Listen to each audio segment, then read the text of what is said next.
What's going on, everybody? It's Joe from God's Eye Games and the Acceptable Casualties, here to take a look at Mortem at Gloriam, also known as Meg on the interwebs. It's written by Simon Hall, and Plastic Soldier Company is putting it out and distributing the book. Just so you guys know, this is going to be an actual full review of the rule set. It's more going to be a first glance and look at the rule book. Anytime that I get a new set of rules, I don't feel like it's right to just do a review based on what I've read off the pages. Kind of want to be able to play the game, get familiar with it, and give it a couple runs on the table before I kind of put my stamp on it one way or the other. So right now we're just kind of take a first glance at the book. I haven't really dug into it too much, so kind of like this is a first look for me as well as you guys who maybe aren't familiar with the rule set. So as we go through the pages, it's going to be a lot of oohs and ahs for me probably because, like I said, a lot it's going to be new information that I'm kind of looking at a little more in depth opposed to just kind of flipping through the pages right now. Like I said, if you're looking for a review, that's probably going to come out a little bit later after I get some battle reports out, get a little bit more time with the game, and then I kind of talk about it a little more in depth with actual experience behind it, opposed to just kind of flipping through the pages and just giving you my opinion on text, which really doesn't do any justice to the rule set or all the work that kind of gets put into putting something like this together. So let's kind of take a look. Like I said, we'll take a look at Meg right now, page by page flip through, and like I said, this will be a first glance for you, some of you, as well as me. So it is a hardcover book put together by Plastic Soldier Company right now. You can go over there and you can get it. I think it's also a distribution here in the United States. It's actually a really nice book going through it, just fingering through the pages. Done really well. Paper quality is really nice. Lots of content in it as well. I believe, it's coming in over 240 pages, I think, is what you're looking at. So a lot to digest in here. As far as the rule set goes, if you like a little bit of crunch, it seems like it's going to be right up your alley. So yes, in the beginning, like I said, you got some news, notes about the author, forward, introduction. This is what I kind of liked in the beginning of the book. There's roughly, if I remember correctly, about like 30 or 40 pages that kind of just go over the feel and flow and some of the things that you can expect when you read a little bit further into the rules, as well as some resources that you can pull out as far as where to get your lists, where to get some more things to make learning the rules a little bit easier. And going through as well, you guys are going to notice there's lots of tabletop photos on here of games being played, different pictures of Army, really nice artwork. It's a really, really pretty book to look at. Just to have it on your shelf and just to pull it off for inspiration for anything that you might be doing for wargaming in general that goes outside of just playing the rules. So here's the player support section right here on page 20. This is kind of what I was talking about. They have 650 army lists, obviously not in the book, but you can go out there and there's 650 different army lists they've been compiling over the years. So, pretty much anything you can think of that covers these rules, which is ancients up to medieval, you're going to have covered with an in-depth army list for whatever you're kind of looking at right here. And like I said, this gives you all the things you need to see as far as different places to get campaigns, articles, places that you can go look down here if you want to take the rules, maybe convert them for fantasy, competitive play, place to go find videos outside of right here, places you can buy things, forums. Like I said, they did a really good job of letting the players know that pick up the book where they can go out and get the resources they need to either help them learn the rules or support them past learning the rules and actually playing the game to its full capabilities. There's also email in here for Simon. If you have any questions or you want to ask him anything or maybe show him what you're working on, there you go. You can take a look at that right there. And that's kind of how the support goes. Now we're on page 26. It's kind of just a brief overview of Meg and kind of talking about what the rules have to offer in here, explain how an army works. There are different game variants in here. So they have Maximus, Magna, and Pacto. This is kind of the amount of bases that you're going to put on the table, kind of like the size of your games. We talked about this too in the review boxes.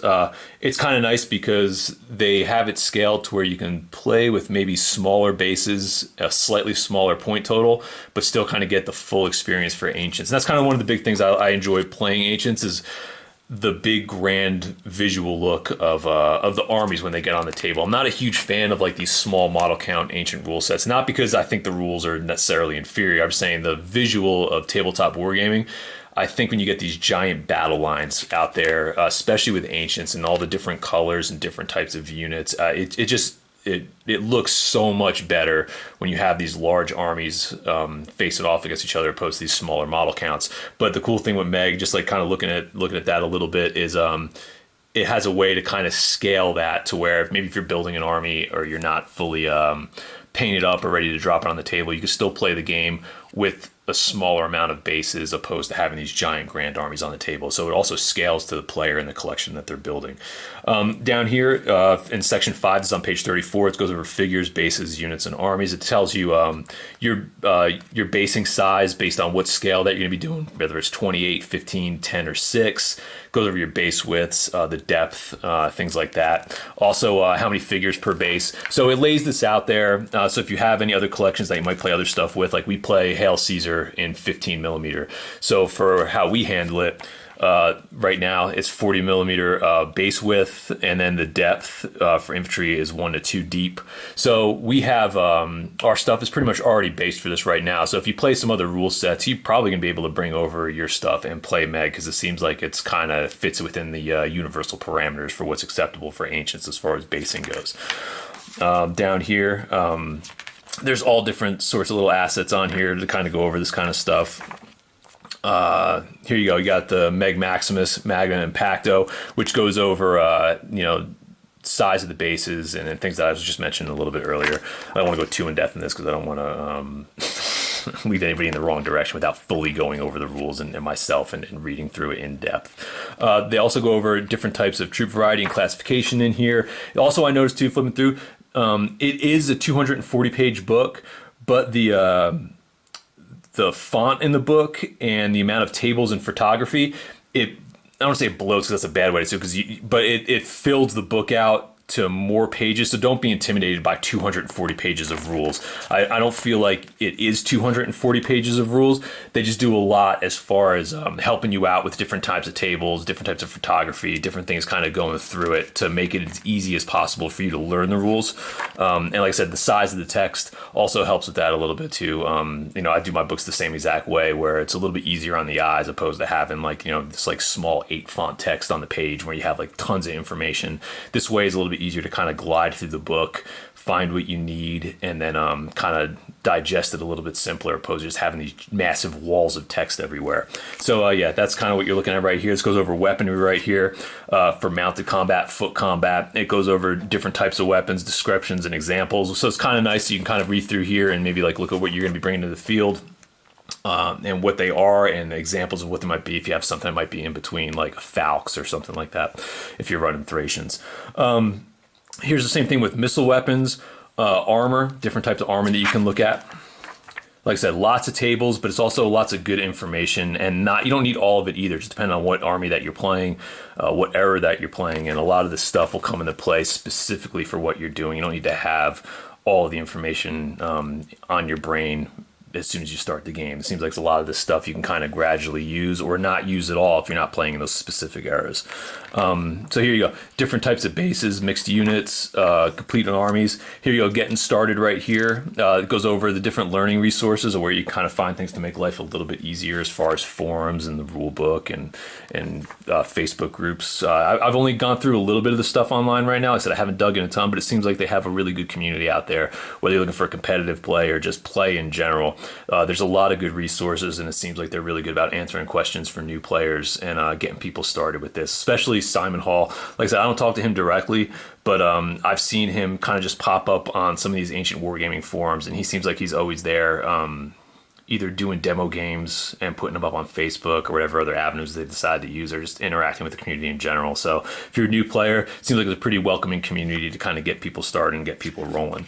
So here you go. It goes over the ideal learning sequence, kind of make it the easiest way for you to kind of get into the game. And it goes over all the different steps and different kinds of games to maybe play, like in maybe not a full game, but kind of go over just like, going over combat, going over missile, avoiding char, like little ways for you to kind of learn the rules before you just kind of dive into everything at once. This is one of the things that caught my eye. I still have to read it, but I really enjoy seeing stuff like this where it's a pre-battle system where you're kind of jockeying for advantage before the game even starts, I guess is the best way to kind of explain this based off of what I've seen. And I kind of like that, where it's almost like a game before the game begins, where you're going to be, looking at your different types of territory. They have invading and defending and kind of how that plays out, positioning your army markers. It seems like there's a lot to it opposed to just pushing armies at each other and rolling dice. And I kind of appreciate that. I like that because I feel like pre-deployment, there's a lot of cool stuff that you can do with Asians as far as, jockeying for position, finding the best battleground, the skirmish before the actual battle begins. It seems like they've done some stuff within the rule book that's going to kind of tip on that and cover some of that. So I'm really looking forward to doing that, because I feel like in wargaming, that's kind of some of the stuff that gets pushed to the back, and there's some really interesting parts and ways that we can game that to kind of recreate a lot of these historical battles, or just gaming in general. There's a lot of cool opportunities to add a little more flavor to what's happening on the table. They have rules in here for setting up terrain, all sorts of different types of deployments and things like that to go over here. Like I said, different types of terrain tables. Like I said, there's a lot of information in here, but the way that they present it makes it pretty easy to digest when you're looking for specific things. Here's the rules and references to kind of go over what sections they are inside the book and how that kind of all branches out. Turn sequences continued. Going in here, you got, more stuff on turns.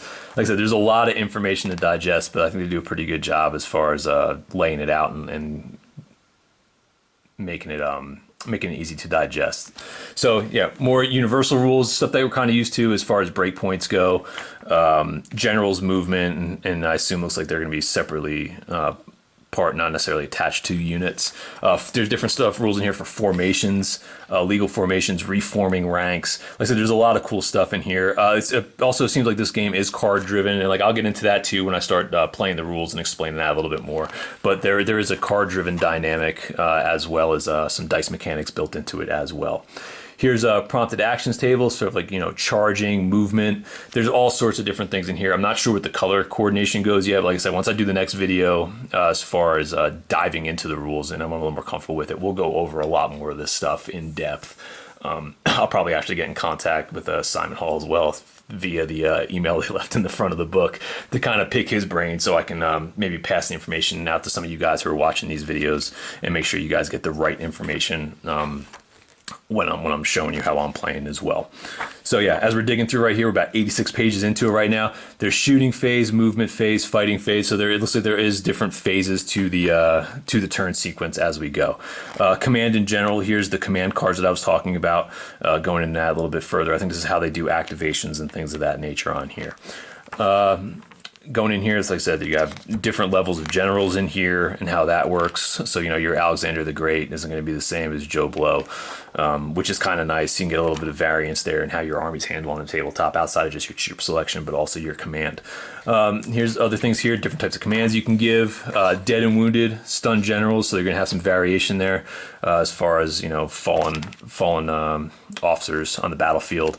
They have rules in here for allies as well. If you're playing Carthaginian or maybe you're doing some kind of allied front, you're bringing in like mercenary units or maybe allies for a larger battle. They have rules for that as well.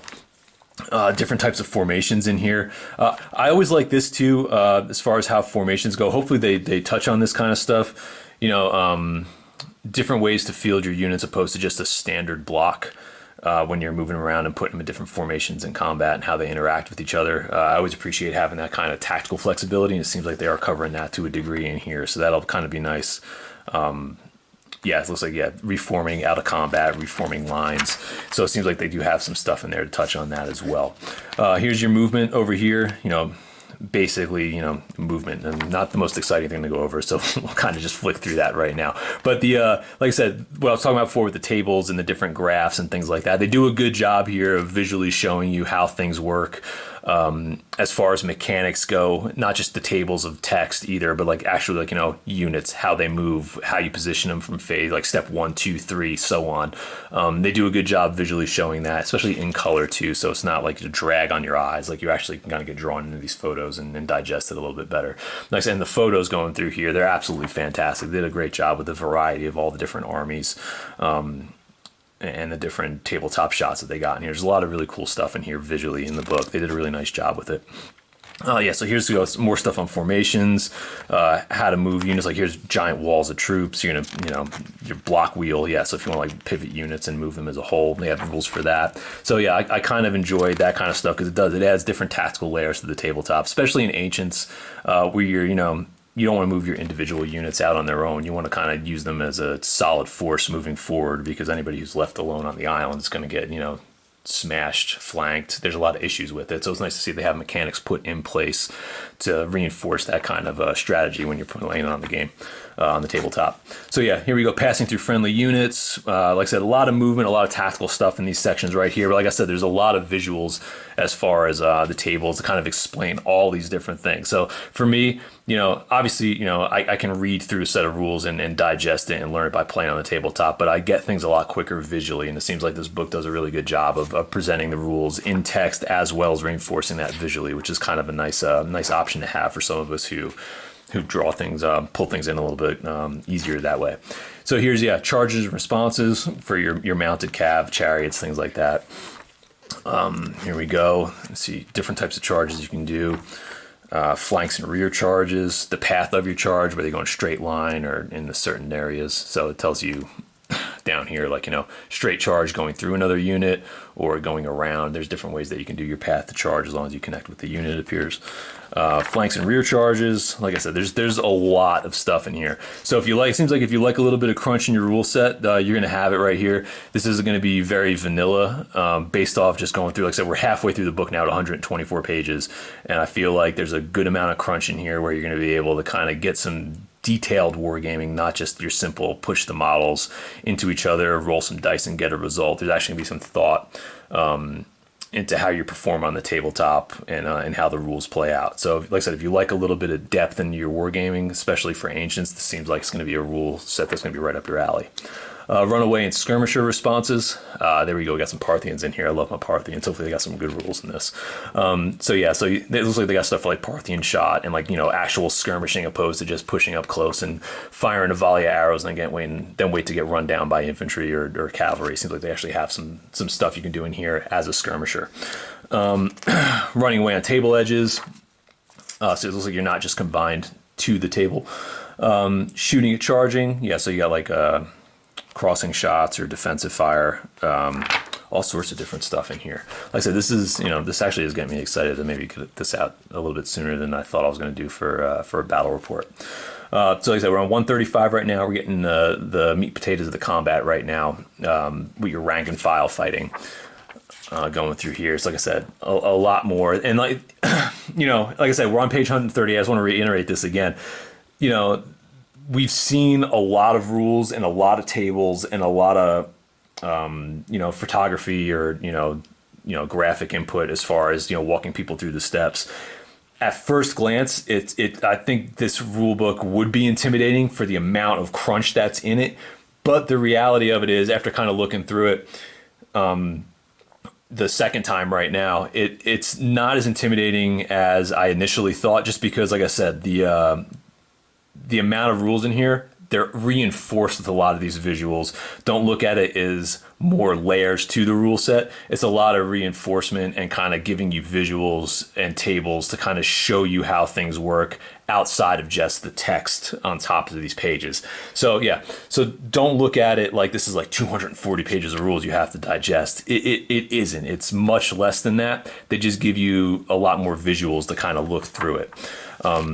So here you go, different dice rolls in combat. It doesn't look like it's based on a true D6 system. It's like a color-based system. I don't have the dice in front of me right now, but they did provide dice, and we'll look at that later too, to kind of go over how the combat and things look right here.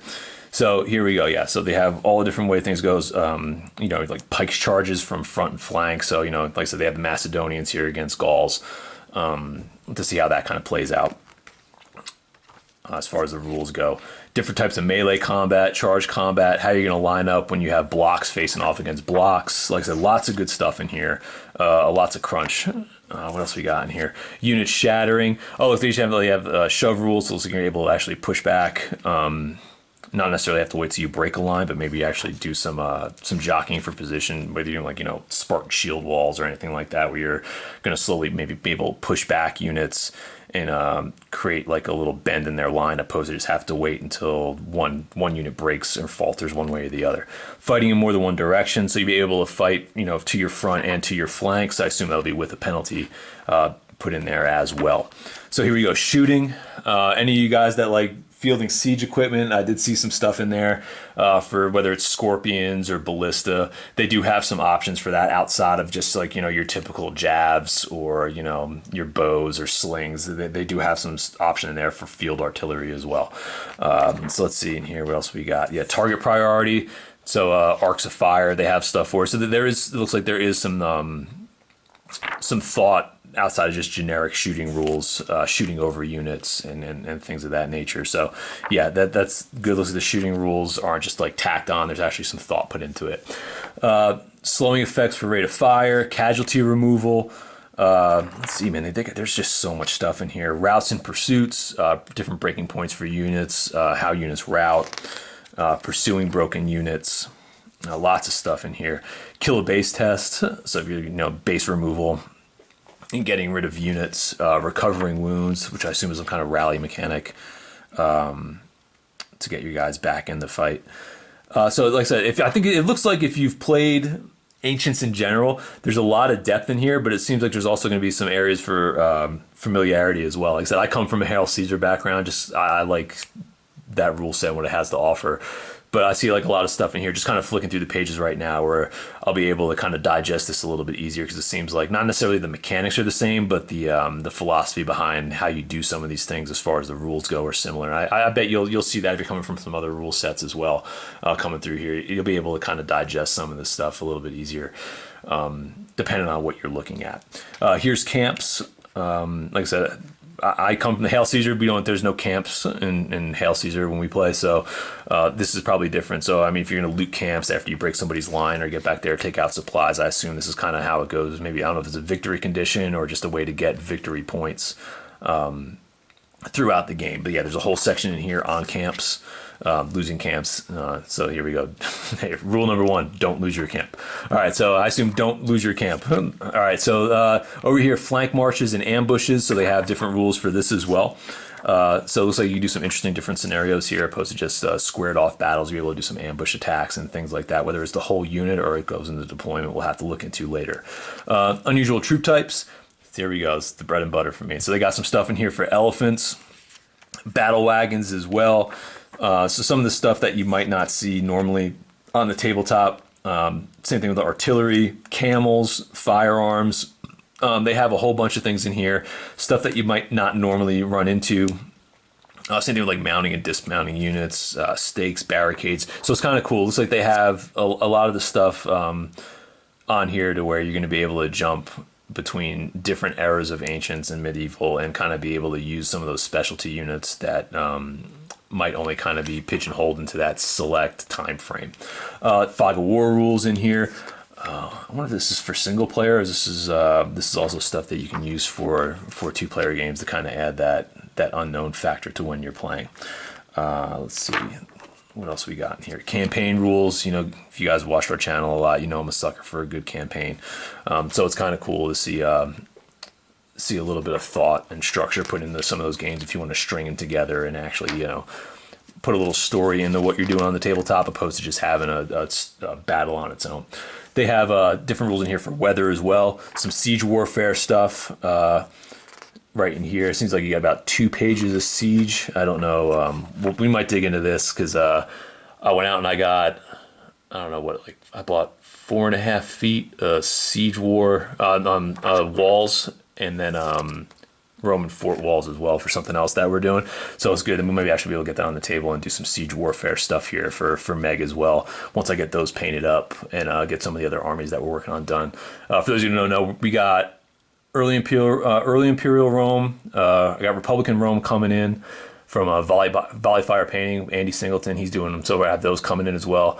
I have Parthians. I'm working on Carthaginians right now. And then Vin's going to be doing Greeks. He's going to be doing Persians. And then I'm also going to be adding some Gauls to the package as well. And then once that's done, I have no idea where we're going to go after that, but that's kind of what we're working on right now. So we'll have some variety as far as putting stuff on the table. A lot of it's generally in the same time frame, so it won't be too out of place. You won't have anything crazy like medieval knights, fighting against Egyptians or anything like that. Here's some rules for some competitive play, different types of tournaments. That's one thing I've noticed here. I'm not a huge tournament player, but I do enjoy competitive play occasionally, outside of just narrative play. And I've noticed that Meg has a really good base for tournament support and just global competitive play kind of going on. I think they just had a global tournament happen or is getting set up right now. No, I say right. It's the middle of September right now, so I think they had something. I saw some kind of thing set up where they have like multiple games going on globally right now. But it seems like they do have a good competitive scene for Meg rules. So if that's what you're into, this seems like this would be a good place for you to find a home if that's what you want to do for your ancients. Different stuff here for conventions, victory points, all different ways to kind of set up your competitive play in a group setting. And here we have an appendix back here, different types of stuff for it looks like your different unit things, shield wall, all sorts of different like little rules. What do we got? African states. I say, yeah, just tons of different little rules that you can go back here through the appendix. Then we get back here to the Glossary of Terms. They do a good job here too. It seems like they cover everything, alphabetical order, in depth as far as what it is. Is there page references? They don't have page references on here. If it's anything specific, but yeah, it seems like they do a pretty good job. They got a couple pages of going through here, just terms and things you might run into back here.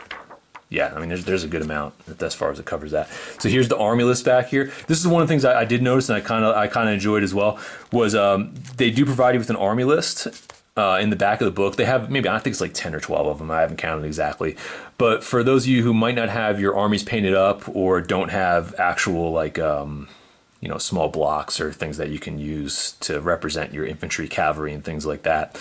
They have the units in the back here. So whether you want to photocopy them, I don't know if they have resources online that provide the same thing as this, but you could cut these out, and it looks like the actual squares are very similar to the basing that you use to play in 15 mil, we'll just say.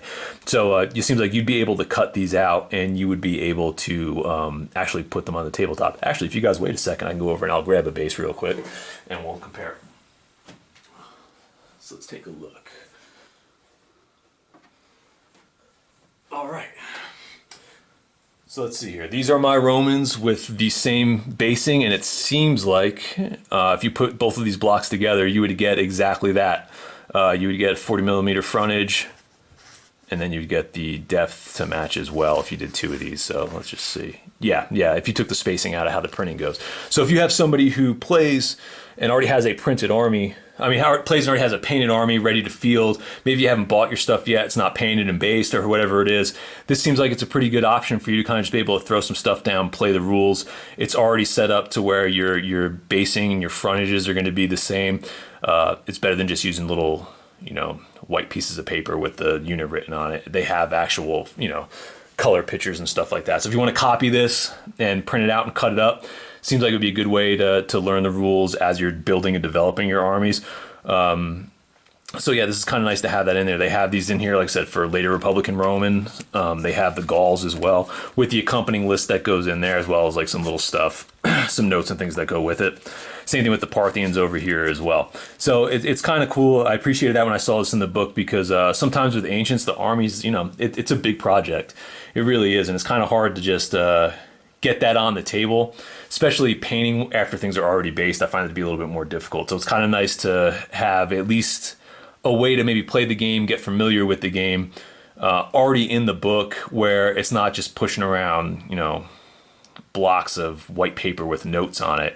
There's a little bit of a visual appeal to it. It'll look good on the table as you push the stuff around and play the game. It's got a little more of a way to kind of get engrossed and get into what you're doing right here. So I kind of like that. They said they have Romans, Gauls, and Parthians that have these in there. I wouldn't cut them right out of the book, because if you cut it right out of the book, you're going to rip up your list for the other army on there. So like I said, you might want to copy this one, or they might have online PDF resource for this stuff as well. I'm not completely sure on that, so you can't really hold that. I can't hold myself to that right now, but as of right now, it looks like you just kind of photocopy this right out of the book and you would be good to go. Here's the back too. These are just some smaller lists for the Pacto to pick and play. What do you have to do when you kind of work with them right now? So yeah, they have, and it's broken down. They have them set up into like two lists like that complement each other. So you have New Kingdom Egyptians and Hittites in here. You got Mid-Republican Rome against Carthage. So if you want to do Cannae trivia, there's some stuff in here. You have Byzantines and Persians. So you got Sassanids against early Byzantines.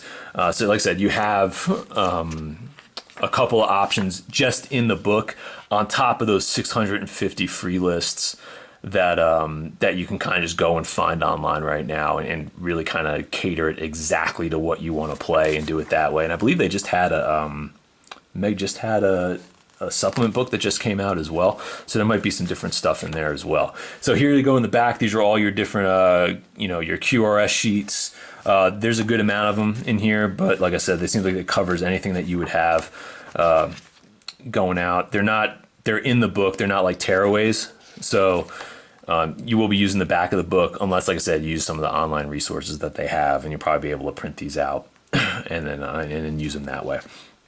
And then, like I said, we get back, and here's the terrain table, and that is the end of the book. So, like as you guys can see, man, there's a lot of information inside the Meg book, but the way that it's laid out, and how they use the tables, and how they use those visual those visual walkthroughs as far as block units and how you move them, the combination of all of that, it fills the book out, but it doesn't make it very imposing once you kind of understand what it's trying to do as far as teaching you the rules and how it's conveying that information, like I said, in a text format, in a visual format, and then reinforcing it with how you push units around and how they interact with each other on the tabletop. So I think how they laid that book out, it's really, I think they did a really nice job of it. And I think it's going to be kind of really easy to digest and get rolling into the rules once we start playing. Going forward, the goal is, for us here at the Acceptable Casualties, Vin and myself, is we're probably going to start rolling out battle reports. I'm hoping maybe in about a month. I want to be able to play a game or two off camera, obviously, so we can kind of get a little more comfortable with the flow of things and how it goes, and then make our mistakes off camera. And then by the time we actually bring the battle reports in, we can kind of show you guys how the game is intended to play with, maybe hopefully minimal mistakes. And then you guys can kind of really get a feel for the flow of the game. But like I said, as of right now, based off what I've seen, just going through it with you guys and then glancing over things a little bit on my own, it seems like Meg is going to be a pretty fun rule set to drop down on the table for Ancients. It seems like it's going to cover a lot of the things that we like to play, as well as open up some new avenues as far as ways that we haven't gamed necessarily when we play Ancients. So listen, I hope you guys enjoyed the video. I hope you guys got something out of this, and keep an eye out, because like I said, we're going to be playing some more Mortem and Gloriam in the near future, and I'll catch you guys later.